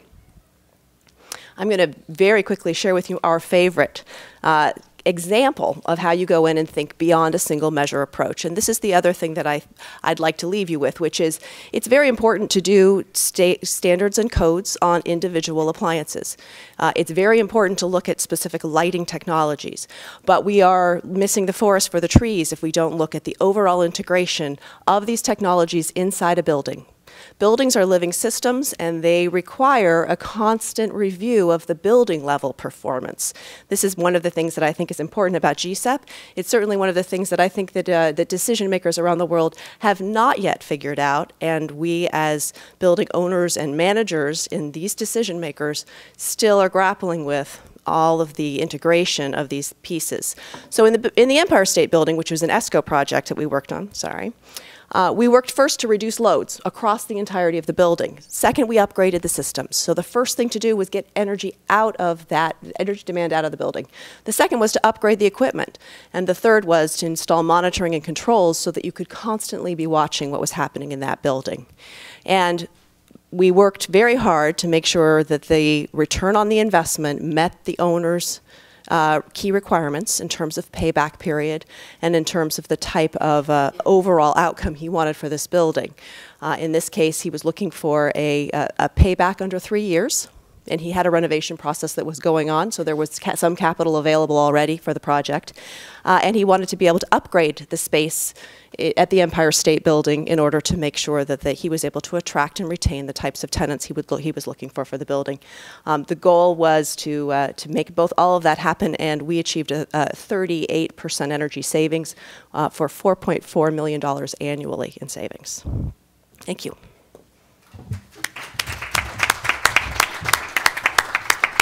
Thank you, Jennifer, very much. In transition, as I invite Russell to come and talk from his perspective, I have the opportunity to actually work in one of the world's most energy efficient office buildings, which is called the Research Support Facility at the National Renewable Energy Laboratory, which is a greenfield example of what Jennifer just talked about in terms of a retrofit, where that building actually is LEED Platinum and will be zero net energy, including all of the computers, lighting. There actually is no HVAC system in it because of adequate design, et cetera, and all built for the exact same cost or nominal differences relative to a Class A office building in the Denver location itself. So I encourage each of you to look that up on the website if you're not familiar with it. There are also a couple of articles in the Wall Street Journal and New York Times as well that have highlighted that recently. But it is an example of the systems approach and the benefits that come forward, and a real opportunity to change the dialogue, I think, going forward. But the financial aspect of that, I think, leads well into what Russell's going to talk about as well, and I think we'll just turn my mic over to you. Thanks. Thank you. So it's a pleasure to be here. Last night when I was putting together a presentation that I hoped would be interesting, I didn't display a lot of discipline in my slides. So my slides are going to be used in a very impressionistic manner. Please bear with me. I think we'll have some fun and learn something. I've been in this business of energy efficiency for 30 years. And have done it from the perspective of someone that ran an energy services company, someone that ran an NGO. And then I moved into IFC, the International Finance Corporation, about 10 years ago because I viewed it as a platform not just to convene and interface with the big companies of the world that have the means of moving things, but because at the end of the day it's about putting the cash in the right place. To make things happen. And so I'm going to reflect a bit on that. But I start with this, which is anyone that's looked at the complexity of carbon capture and storage will appreciate the elegance of this solution. And from this perspective, I really want to compliment and appreciate the Clean Energy Ministerial for bringing to the forefront the most logical, appropriate first investment one makes, which is to leave the coal in the ground. Anyone that's that's looked at the economics of solar, wind, any advanced technologies at all, understands that you start by cleaning things up, plugging holes. Otherwise, the other stuff just isn't cost effective or feasible. So just who is IFC? We are the private sector investment arm of the World Bank Group. We're the folks that don't deal with governments, we deal with the private sector. We share the same mission of eliminating poverty that the World Bank Group has, but we go about this through sustainable private sector economic development. We do this with 3 different businesses. We invest money directly. We have an asset management company, which is a way that we leverage additional investment. And then the advisory services business, which has grown to over half of the people in IFC right now. And that's where I live. I lead the climate change business within advisory services. IFC last year placed about $18 billion of investment for our own account. And in 103 countries. And our advisory services business was about $250 million across all sectors. But I point out this big right chunk because this has become such a substantial part of our business. It's the business of investing in financial intermediaries, banks, whether we're investing equity in banks, providing credit lines to provide long-term capital in markets where liquidity is only available for very short periods, or a variety of different guarantees and instruments that push commercial financing into areas where it's not presently. Our essential objective there is to deepen financial markets that allow markets to function more efficiently and for capital to flow where it's appropriate. So our perspective here is climate change, and this has become a core pillar of what IFC is about. When I joined IFC, I was the kind of weirdo in the corner that was doing these energy efficiency things that weren't quite relevant to IFC's business. And every year in the annual report, we'd have sort of a poster child project, which was a windmill, which we shouldn't have been doing because it was so small that it was an inappropriate fit to what we do well. Now, climate change is a core pillar of our business. Sustainable energy is a major driver of our business. And what I do is try to keep track of it all, because everyone's doing this stuff now in the corporation. And the reason is we've got about $9 billion of various funding sources, public money, to address climate change, if you sort of aggregate all the various stuff, the Clean Energy Ministerial and all their cousins. And we got to get up there to about $175 billion. So how do you do that? You've got to mobilize the private sector. This has to work because people make money doing it. Otherwise, it just ain't going to happen except in our dreams. And it's not going to happen at a scale that really has any impact, and we might as well say game over. So what's IFC trying to do? Well, by 2013, 20% of our commitments, that is our investment commitments, will be for climate adaptation or mitigation projects. And a significant part, this light blue piece up here, and the green, and the top half really, is all about mobilization. It's IFC positioning itself to bring in co-funders, co-investors in projects. That's our mobilization, where we're syndicating investments and we're the lead investor. Others are putting their money behind us. Or also as a vehicle for bilateral funding that's seeking to move a market. So increasingly, IFC is kind of the darling of bilaterals, agencies, that are looking for a way to not just provide a subsidy for something, but to put public money in a place that allows the market to go places where it hasn't been before because of the leverage. And because of this previous slide right there. How do you get there? And you've got to figure out levers and vehicles that get other people to invest their money because they're going to make money. So our story is pretty impressive in the last 4 or 5 years, where we've gone. This is our portfolio in renewable energy. It's gone from about $80 million to last year over $800 million, but more importantly, there's a lot more projects. So over 70% of our power business now is renewable energy in terms of number of projects. And the project sizes are smaller. So the amount of capital into those projects is at about 30%. But 70% of the transactions we did last year were renewable energy, energy efficiency.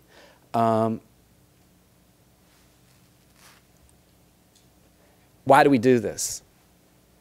$1 million invested in new capacity will get you about a megawatt with conventional thermal power. If you invest that in energy efficiency, you'll get 3 to 5 megawatts equivalent. So if you're going to meet the yawning gaps of energy supply demand, and if you're going to address climate change by building more resilient, sustainable economies based on lower carbon input, this is where you got to go. So a lot of my challenge has been figuring out how IFC, which does really big transactions really well, gets capital into transactions which may be $500,000, $10,000. Why is that a relevant business for IFC? And so that has been where I put a lot of my energy and have been able to build a business in IFC.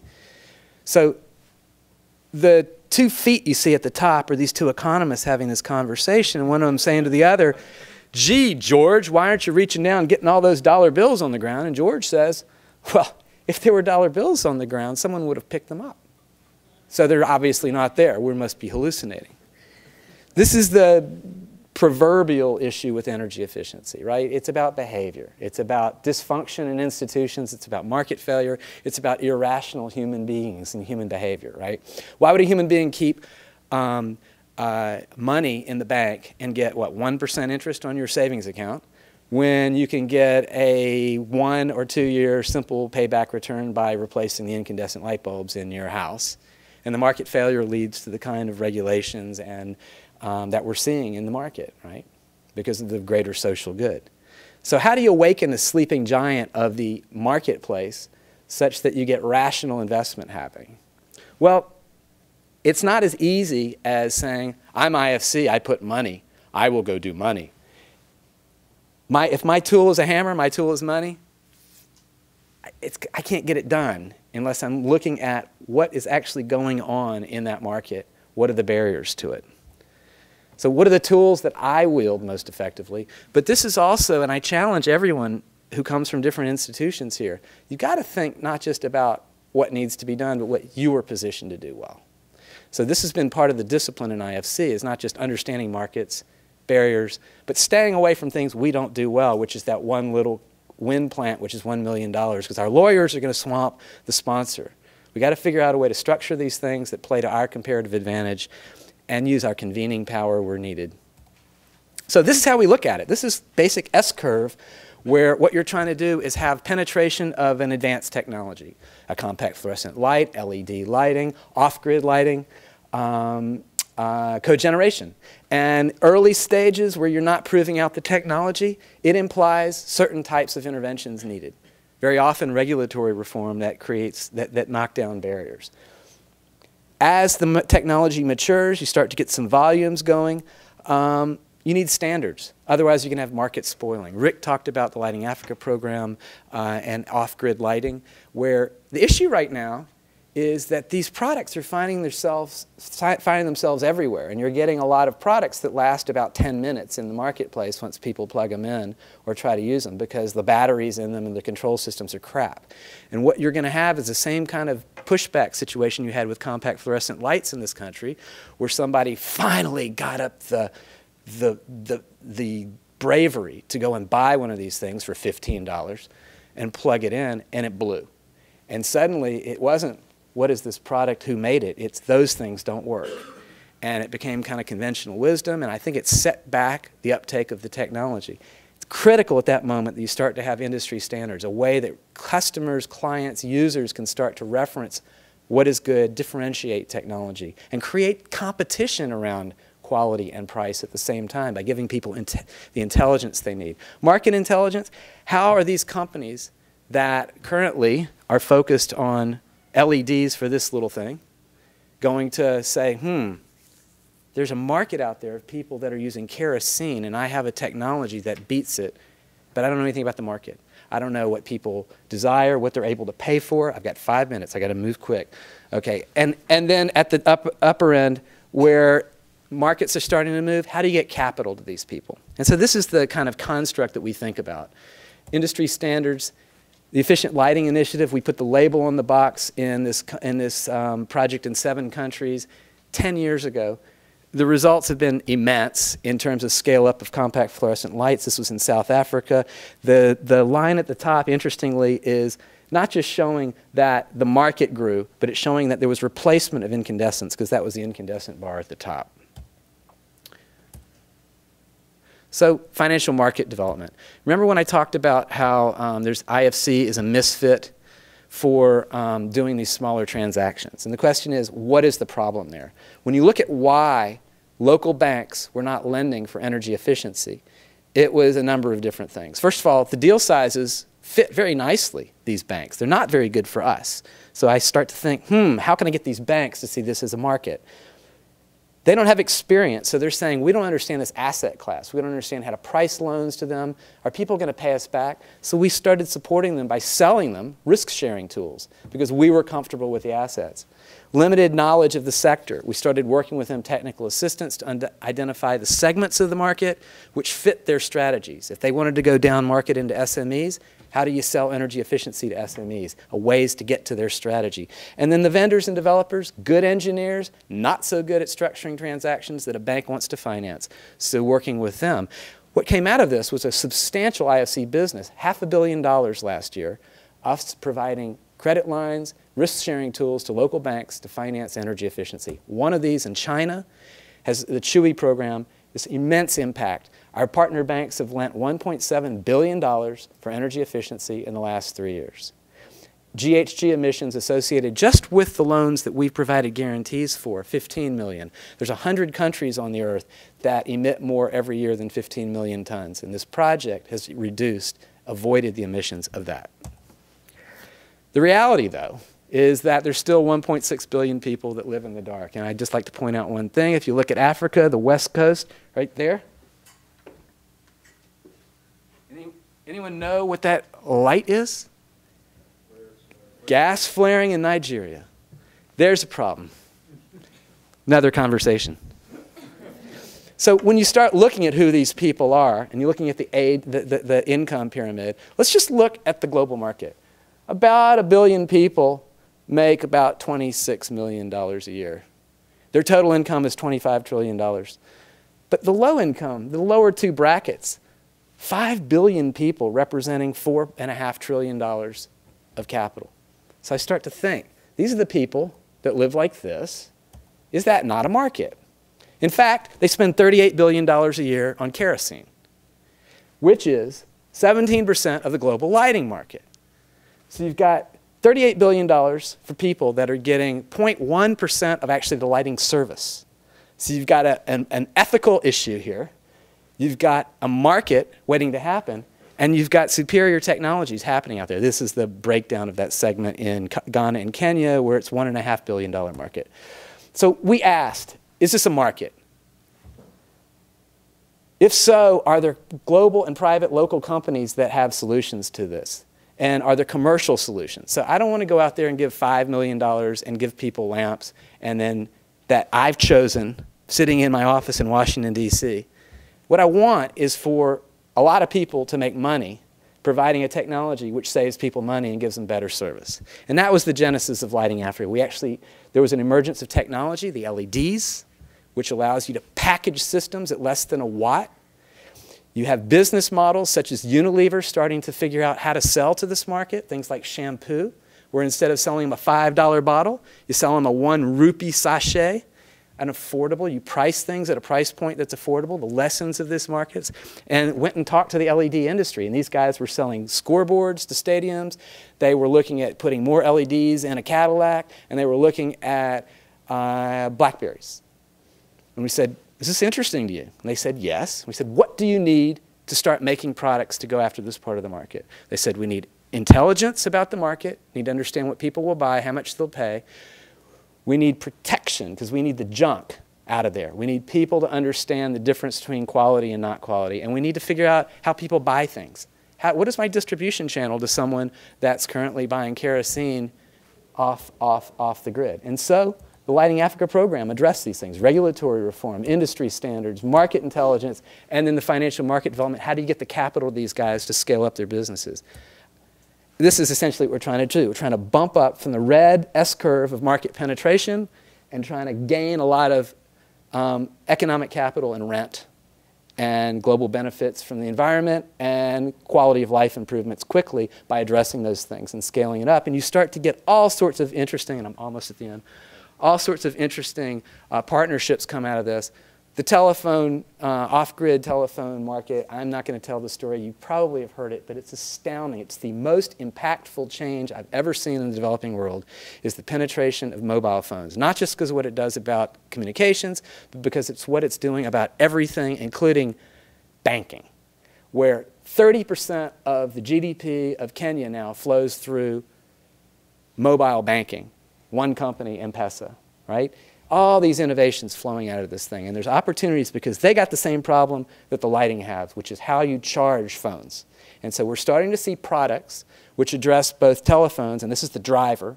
And by the way, people are getting lighting at the same time. And it's incredible, the energy, the entrepreneurial genius that you're seeing emerge in these markets now. But it's driven by this technology. So it leads me to my provocative question. I, for a long time, have keep hearing about programs to do technology transfer. And I don't understand it. I just don't understand if the construct is you got technology in the United States and we have to put it in Nigeria, how does that work exactly? And I guess my lessons of learning is that's an academic abstract that doesn't fit how the world works. The world works through market development. And you start to see the kind of market in growth for mobile telephones, their annual growth of 60% in Africa. And you start to see the infrastructure and the genius of what comes out of this. And this is M-Pesa, right? This is how people do business. It's through their telephones in Kenya. You buy something by zapping somebody the money from telephone to telephone, and that's how the economy works now. So as this happens, did Nokia take their technology and say, here, Kenya, we're Finns and we like to give you our technology? No. But what's emerged is an indigenous industry built around the technology that the Finns still own. But there's a lot of corollary and adaptive technologies that have emerged, including M-Pesa, which is 30% of the GDP, flows through in Kenya. So that's my provocative observation from my conservative worldview, which is basically, let's let markets work if we want a sustained impact. And I'll leave you this one last image, which is we're out here ice fishing, right? And under the surface, there's something brewing. This guy's got something on his hook. Not sure what it is. It's the market! Thank you.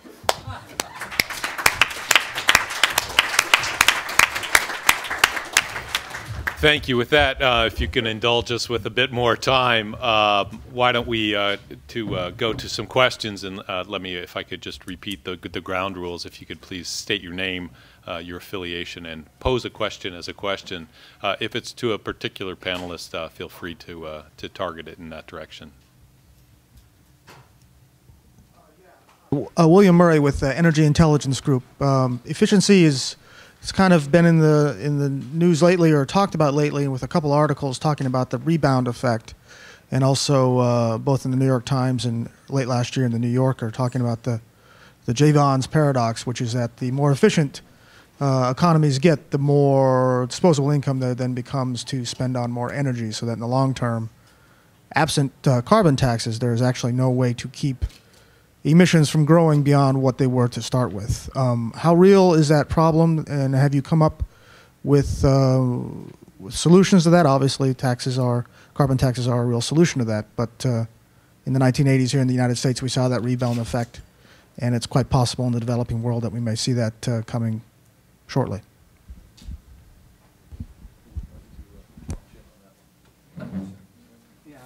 So this is a beautiful red herring, I think. Here's the question. I mean, what is the question, right? Innovation, improved technology, it's going to keep happening. And so that's a separate issue from, do we need to do everything we can to make them more efficient? You know, the analysis that was in the New Yorker that was referencing this, that I think kicked off a lot of the local conversation.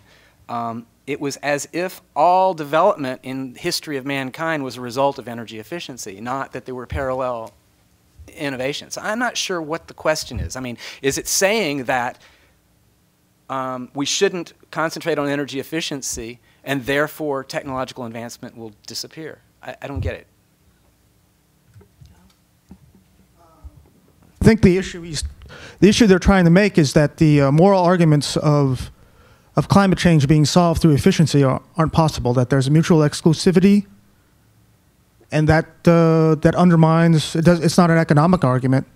They're making the climate change argument that you won't actually see a decrease in efficiency. So when you bring up issues of how good it is both for economic development and climate change, in the absence of carbon taxes, controlling, in the absence of carbon taxes. Yeah, I completely agree. I think we need carbon taxes out the wazoo. And the possibility in the developing world and of a climate regime that would allow that in the next 20 years is... You're asking if there's governance that would allow that to happen? Yeah. Why don't we let the other two panelists respond, and then we'll get a bit more. My understanding is, and this is a statistic that I believe was from an analysis that Trevor Hauser did up in New York, and I can get it for you, was that his estimate economy-wide was that there wasn't a one-for-one correlation in terms of the emissions savings for energy savings, that there was something around, somewhere around 20% of a bump up in overall economic activity as a result of the freed up capital that was going into energy and is now being used to fuel additional economic activity and energy consumption through that economic activity. And that's my understanding of the issue. You can tell me if I've got it wrong, but I believe that's where he ended up. The one thing that I'll say is that what we do through Johnson Controls businesses is guarantee energy savings, kilowatt hours used. We're on the hook for those kilowatt hours used in a building. So if there was a rebound effect in that building, we would know about it. So whether that's displacing capital that goes into other macroeconomic tendencies that have an implication for emissions, that is a bigger issue. However, I would posit that that's not entirely negative and that there are ways of mediating and mitigating that through some pricing mechanisms. But I do think that there's some interesting questions associated with what's the question you're asking. Can we track the reduction in energy consumption and demand when we put measures in place to reduce that energy? Yes, and we can guarantee it. For me, that's really the most important starting point for this argument. Just a quick comment on that particular article. There was a fundamental flaw in the article, which assumed that all of the money that was saved, 100% went into increased use of energy. So I'll pose the question to you. If you implement some savings process, setting your thermostat to automatically go down at night, for example, or while you're out of the house, and it saves you $100, is that $100 going to all go into increased demand for energy? No, it's going to go to your entertainment budget. It's going to go to whatever it is you do in your lifestyle. Some of it might go into, well, I'm saving more money here, so maybe I'm going to make it a degree cooler in the summer, degree warmer in the winter. So some of it, some fraction, which is estimated at a few percent, will go to increased energy service demands, but broadly it's going to go to everything else that you do as part of your economic activity. It's not one-to-one.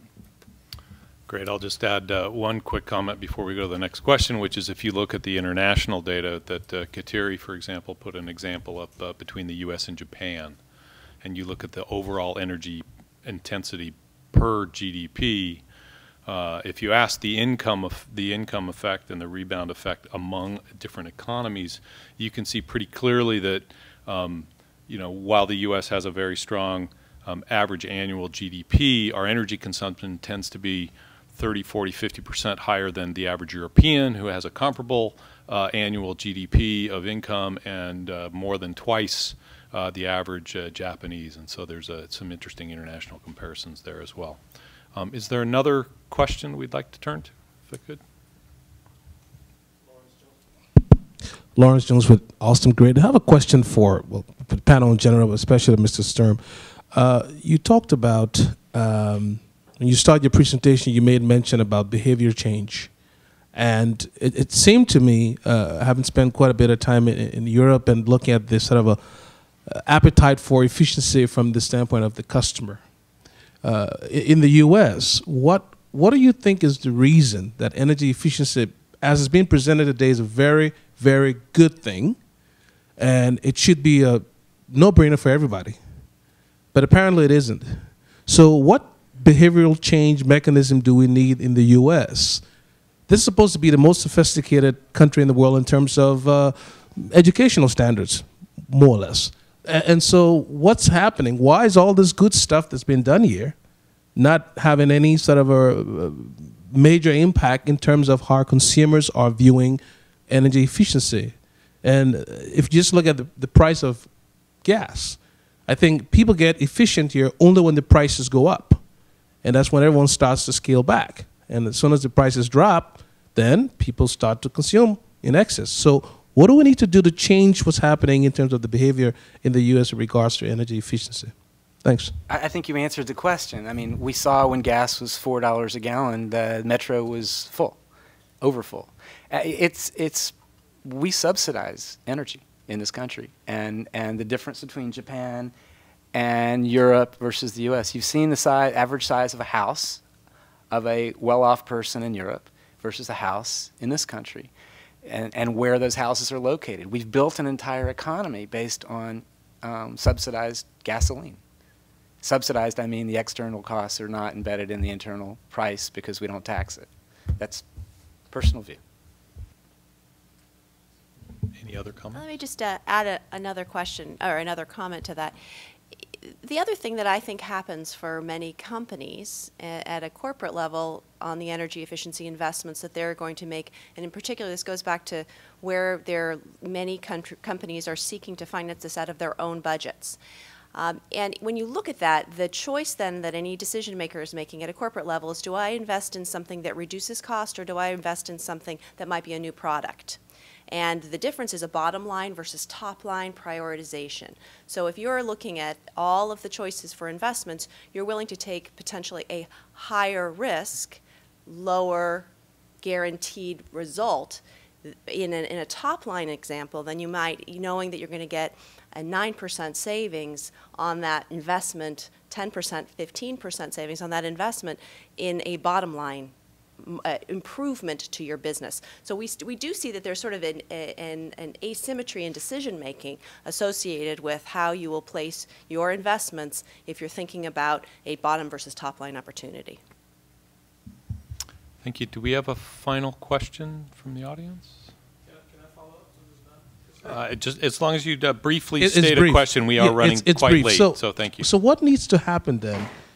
I heard what you said, but what do we need to do to change? Because based on what you've presented here, I would argue that maybe the developing world is where we have the best potential for real gaining in energy efficiency, globally speaking, than we have in the U.S., for example. So what has to happen? What's the solution? Well, I think, let me say one example that I think is extremely compelling right now is around a whole movement to take energy efficiency financing and provide support through non-traditional financing mechanisms. In the U.S., we tried to call this something called PACE, the Property Assessed Clean Energy. In Melbourne, they're calling it an environmental upgrade assessment.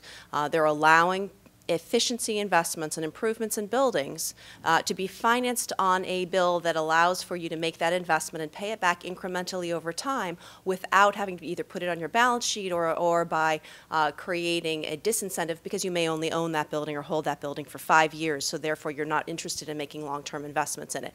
So I think that kind of a mechanism, looking at the structures that would free up decision makers to do the things that they're interested in doing. You saw the data, 85% of these managers are interested in energy and energy management because they believe that there are a lot of upside potentials for them.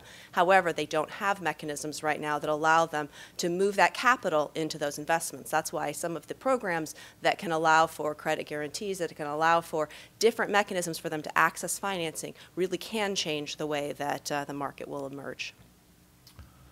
I think with that, you've all been very generous with your time, and the panel has as well. I'd like to ask you to join me in thanking the panel and thank you all for your participation.